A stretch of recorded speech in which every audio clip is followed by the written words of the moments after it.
bersama Yesus, aku dan kau dahsyat dan luar biasa. Yes, yes, yes. Hari ini puji Tuhan kita masih boleh untuk memuji dan memuliakan nama Tuhan melalui ibadah online.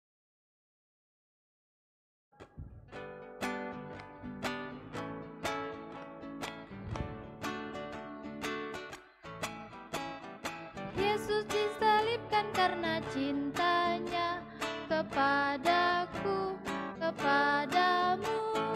Yesus disalibkan karena cintanya, dosa dihapuskan. Nah, adik-adik, kita akan memasukkan persembahan kita. Adik, persembahannya dilipat dengan baik. Nah, untuk itu mari kita menyanyikan bersyukur kepada Tuhan.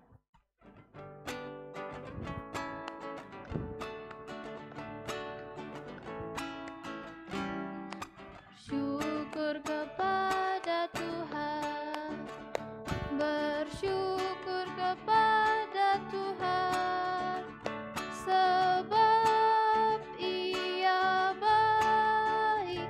Bersyukur kepada Tuhan. Nah, adik-adik, mari kita satu dalam doa, kita berdoa. Tuhan Yesus, terima kasih Tuhan karena kami sudah memasukkan persembahan kami, biarlah persembahan kami ini dapat penyebaran Injil firman-Mu. Ya Tuhan, sekarang juga kami akan mendengarkan cerita firman-Mu, berkati juga Ibu Pendeta yang akan membawakan cerita firman-Mu. Biarlah cerita firman-Mu ini dapat tertanam baik di hati dan pikiran kami. Ya Tuhan, inilah doa kami, dalam nama-Mu kami sudah berdoa. Amin. Lukas 23 ayat 44 sampai 55 yang berbunyi demikian.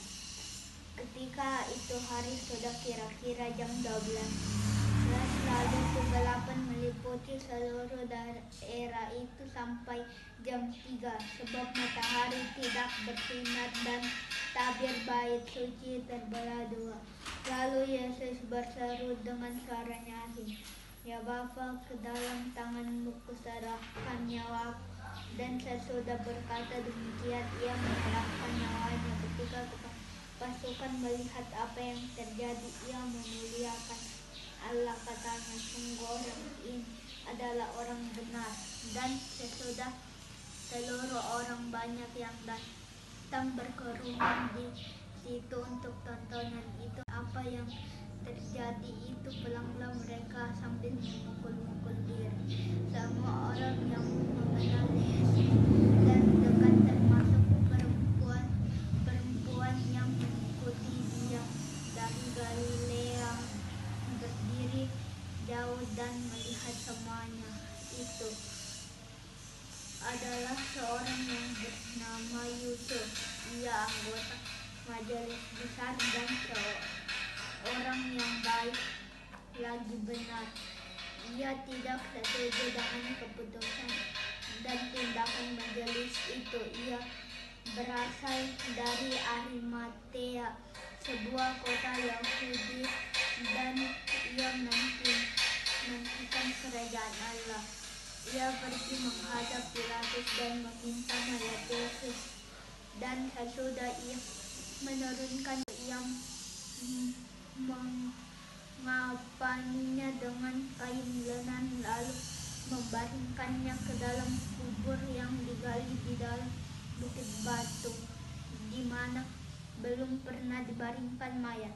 Hari itu adalah hari persiapan dan Sabat hampir mulai, dan perempuan-perempuan yang datang bersama-sama dengan Yesus di Galilea ikut serta, dan mereka melihat kubur itu dan bagaimana mayatnya dibaringkan. Amin. Adik-adik masih ingat berapa orang yang disalib bersama Tuhan Yesus? Betul sekali, 2 orang. Satu di sebelah kiri, satu di sebelah kanan. Adik-adik, akhirnya ternyata orang banyak itu sungguh-sungguh menyalibkan Yesus. Nah, hari ini kita akan mendengarkan cerita bagaimana Yesus yang disalibkan itu pada akhirnya. Tadi kawan kita sudah membacakan Alkitab, kita sudah mendengar, bahkan mungkin ada yang sudah mengikuti dari Lukas pasal 23 ayat 44 sampai dengan 55. Nah, adik-adik, waktu itu kira-kira jam 12 siang.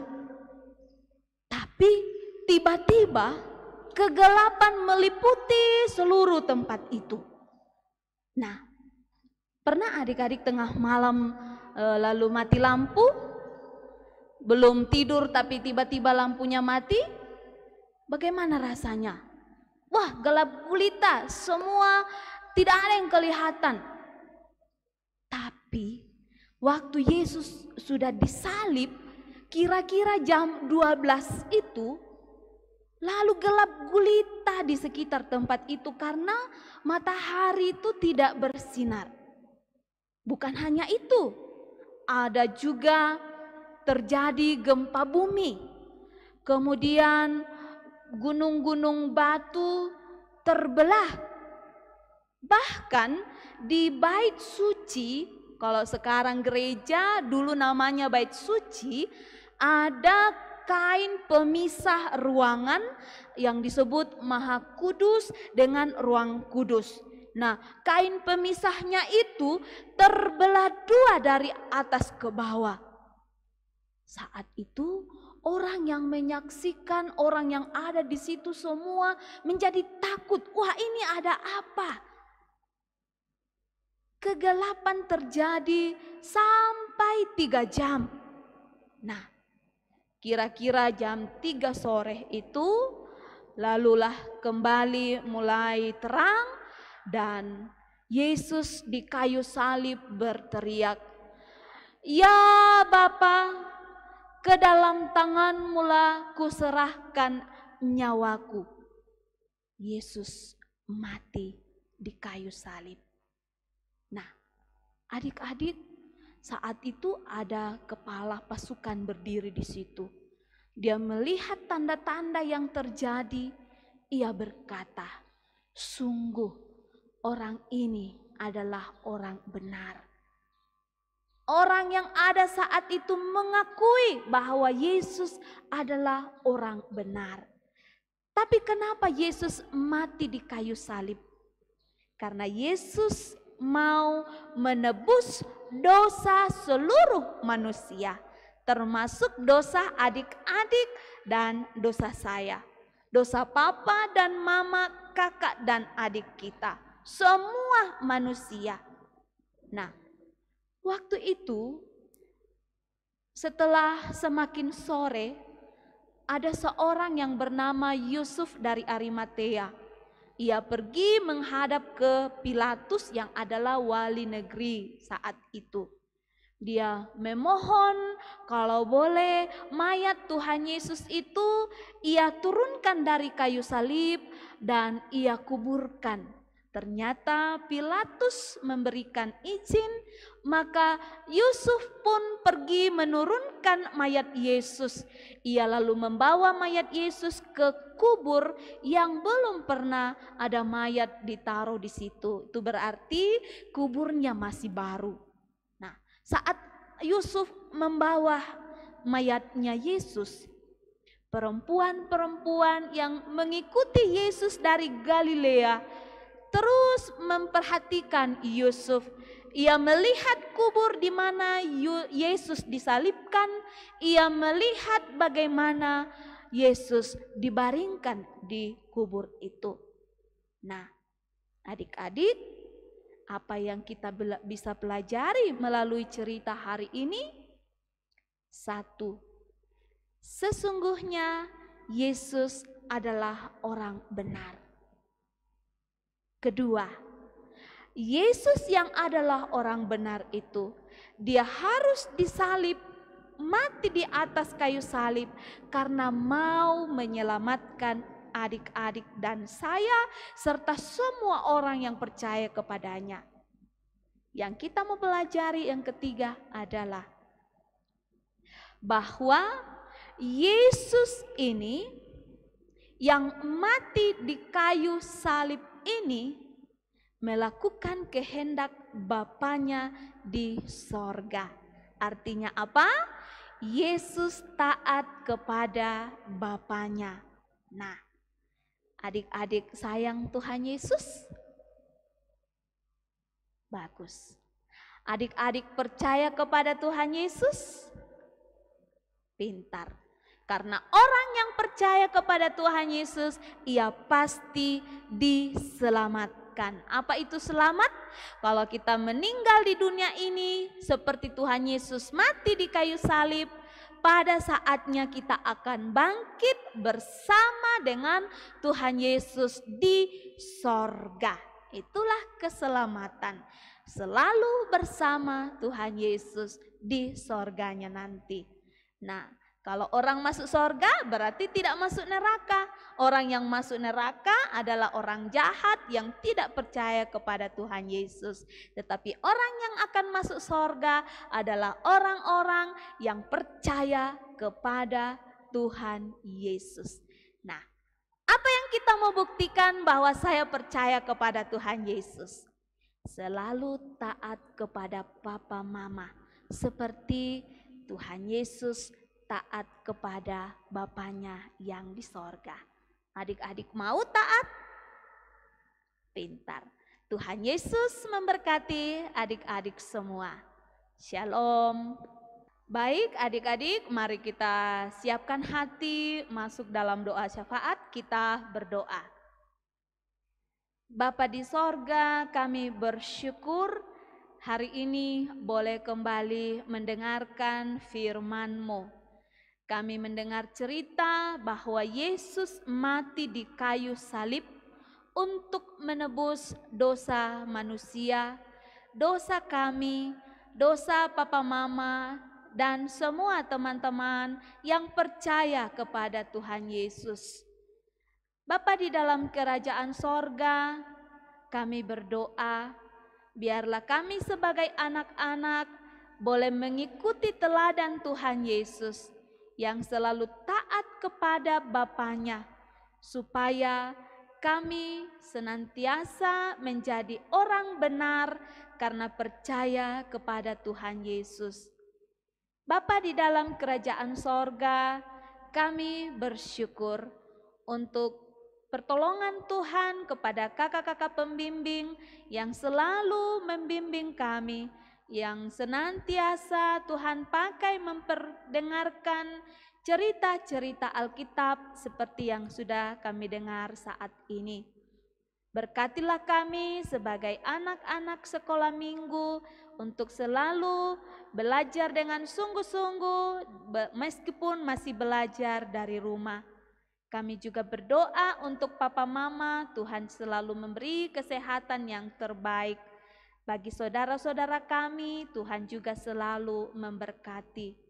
Bapa di dalam kerajaan sorga, kami berdoa kiranya sepanjang hidup kami, 1 minggu ke depan, kami jalani dalam pertolongan-Mu. Sehingga di dalam memperingati masa-masa Prapaskah sampai pada perayaan Paskah, kami semua semakin mengasihi Tuhan Yesus yang adalah Tuhan dan Juru Selamat kami. Inilah kami yang datang berdoa kepadamu Bapa, ampuni dosa-dosa kami. Kami berdoa dalam nama Yesus Kristus yang sudah mengajar berdoa bersama demikian. Bapa kami yang di sorga, dikuduskanlah namamu, datanglah kerajaanmu, jadilah kehendak-Mu di bumi seperti di sorga. Berikanlah kami pada hari ini makanan kami yang secukupnya, dan ampunilah kami akan kesalahan kami, seperti kami juga mengampuni orang yang bersalah kepada kami. Dan janganlah membawa kami ke dalam pencobaan, tetapi lepaskanlah kami daripada yang jahat. Karena Engkaulah yang empunya kerajaan dan kuasa dan kemuliaan sampai selama-lamanya. Amin. Untuk merespon cerita kita, mari kita menyanyikan Tanda Paku.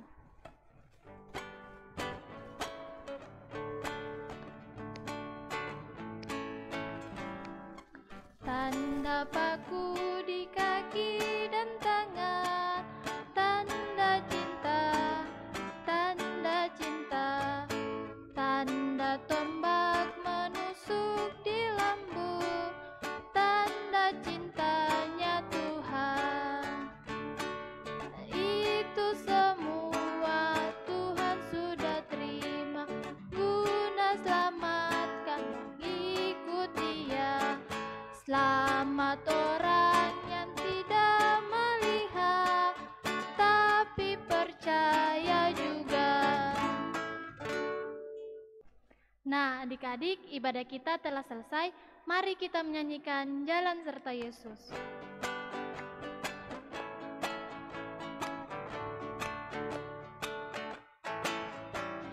Jalan serta Yesus, jalan sertanya setiap hari.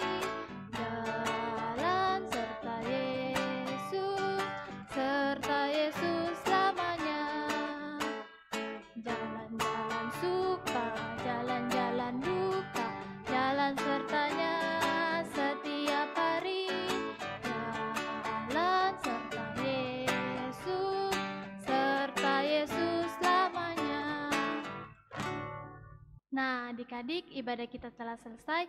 Jangan lupa adik-adik menghafal ayat hafalannya, dan jangan lupa adik-adik kalau keluar memakai masker dan menjaga jarak. Nah, adik-adik, untuk itu selamat hari Minggu. Tuhan Yesus memberkati.